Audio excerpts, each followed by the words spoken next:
In today's video, I'm going to teach you how to rename a file in Google Drive. Fix today here. Let's begin. Start by opening your browser and going to Google Drive site. Make sure you're already signed in so you can access your files and folders. Once you're inside your Google Drive, locate the file or folder you want to rename. Take a moment to make sure you've selected the correct item before continuing. Now right-click on the file or folder. From the menu that appears, click Rename. A text box will appear over the current file name. Click inside the field and type the new name you want to use. Enter the name carefully so it appears exactly how you want it in your drive. Once you finish typing the new name, press Enter on your keyboard or click OK to save the changes.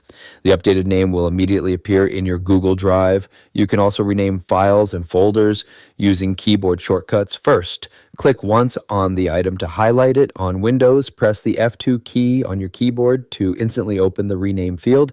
You can also press Ctrl plus Alt plus E on Windows or Command plus Option plus E on Mac. When the rename field opens, type the new name slowly and clearly, then press Enter to confirm the change. If the file is already open in a Google editor like Google Docs or Google Sheets, you can rename it directly from inside the document. Go to the top left corner of the screen and click on the current file name. The name will become editable. Type the new file name, then press Enter on your keyboard to save it. This allows you to rename the document without returning to your main Google Drive page.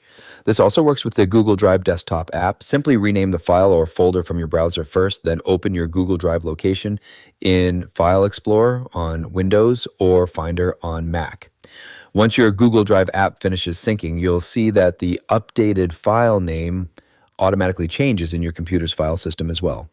And that's it for this tutorial. If you have any questions or suggestions, feel free to leave a comment down below. If you'd like to see more videos like this, the subscribe button is free and helps support the channel so I can keep making helpful tutorials for you. I'll see you in the next video.